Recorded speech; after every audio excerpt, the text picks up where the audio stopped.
Hi, I'm Kate Meyer, and I am the 2020 Hancock County Teacher of the Year. Generation Z, those are the students who are in front of me right now, born roughly between 1995 and 2010.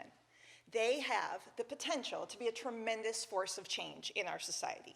This generation lives in multiple realities, not only in the physical world, but also in their vibrantly curated online worlds in their digital lives. And they use these communities to mobilize each other around events and interests in ways that we have never seen before.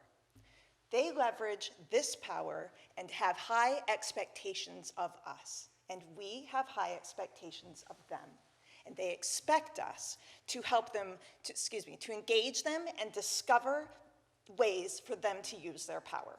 As teachers, we must support their social emotional lives by building a curriculum that guides them, supports them, and amplifies their voices as they leverage this power to change their world.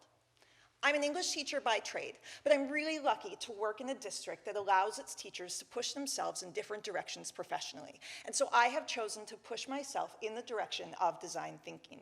And I have woven that process and those mindsets into the work I do as an English teacher. Design thinking is a human-centered design process that gives structure for creative problem solving, that seeks to understand users, define problems, and create innovative solutions to prototype and test. Students' social and emotional skills are at the center of this process. They learn how to build empathy with others, they develop their social awareness by working collaboratively to establish and maintain positive, healthy relationships, and they set and achieve positive goals, which are all pillars of social emotional health. In 2015, I started an alternative pathway to graduation for at-risk freshmen and sophomores called Island Pathways. This program, team taught by 3 content area teachers, works to support our most vulnerable students. The students who are invited to join Island Pathways have faced childhood trauma, housing instability, food insecurity, and school truancy. Because of this, they are disengaged from their own education. They feel undervalued and unheard in the school system. That same fall, the administration approached me and asked if I would use the design thinking process to guide my Island Pathways students to solve a problem that we were having in school. That problem was our participation in the Hancock County Food Drive. For the past few years, the school had not been able to mobilize our students and faculty around this really important cause, which was leading to a deep decline in the amount of participation that we had. I presented this problem to my Island Pathways students. How might we improve our community's contribution to the Hancock County Food Drive? Well, the topic hit really close to home. All of my students either knew somebody who faced food insecurity or they faced it themselves. They saw an opportunity to use their voices to make a difference. I taught them the design thinking mindsets, and they ran with it. Eventually brainstorming a solution, a truly creative and innovative idea. They decided that they would raise money by selling a foot of duct tape for $1, with all the proceeds going to the Hancock County Food Drive. This duct tape would then be used to suspend and tape our vice principal to the wall in the cafeteria during lunch periods. Now, I love a crazy idea, and my first reaction generally to this would have been like, oh my gosh, that's crazy, we could never do it.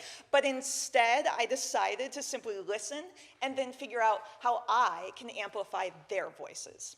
These students, who have always felt like they are too much, too loud, too disengaged, too absent, too dysregulated, they took the lead. They worked in collaboration with our administrators, with our school's accountant, with the director of the Hancock County Food Drive to engage their peers and raise money for a cause that they cared about.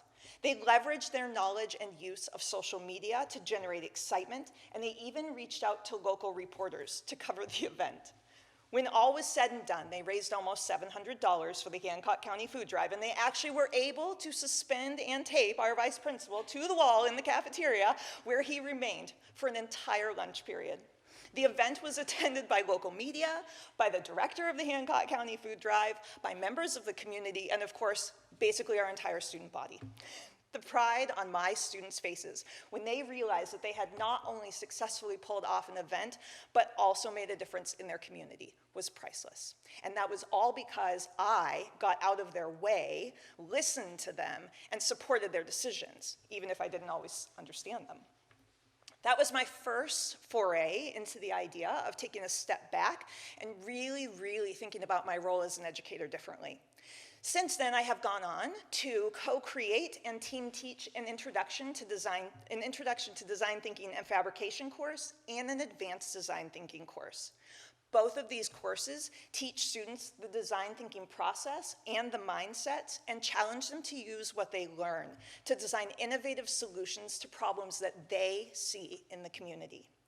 I have woven in my work with adventure-based programming and experiential learning to create challenges that teach all my students how to empathize, how to collaborate, how to embrace ambiguity, how to learn from failure, and how to persevere in the face of adversity. In the spring of 2019, my advanced design thinking class was asked by our administration to solve a problem, to redesign our school's social responsibility day. Historically, this was a day for our senior class to come together and get excited about and mobilized around a global issue with the idea that they would then be inspired by us to go out and change the world. And we've always chosen really engaging topics, or so we thought. The problem is that this day was teacher-driven.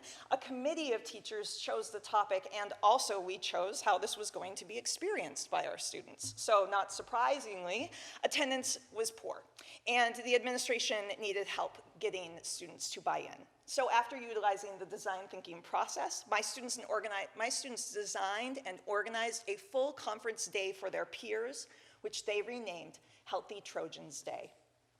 They offered, in partnership with over 14 community organizations, 25 different workshops with topics ranging from meditation to yoga, healthy cooking, art therapy, CrossFit, risk management, consent, and civil discourse. I had never organized or put on a conference for over 100 people before, so I modeled embracing ambiguity and learning from failure, and again, slid into the role of amplifying their voices and helping them impact our world. One student noted in his final reflection for the course, "I've learned that I have some power and some ability to actually change something in real life. I will encounter things that may seem incredibly challenging, but with time and effort and connections made with others, it is possible." It is time for a shift in education. It is no longer enough for students to sit and get information or to do projects and work that never sees the light of day outside of the classroom. We must focus on supporting the social, emotional lives of our students. It is our jobs as educators to innovate and to find ways to work with this generation, Generation Z, and to amplify their voices in order to help them make the changes in the world they wish to see. Thank you.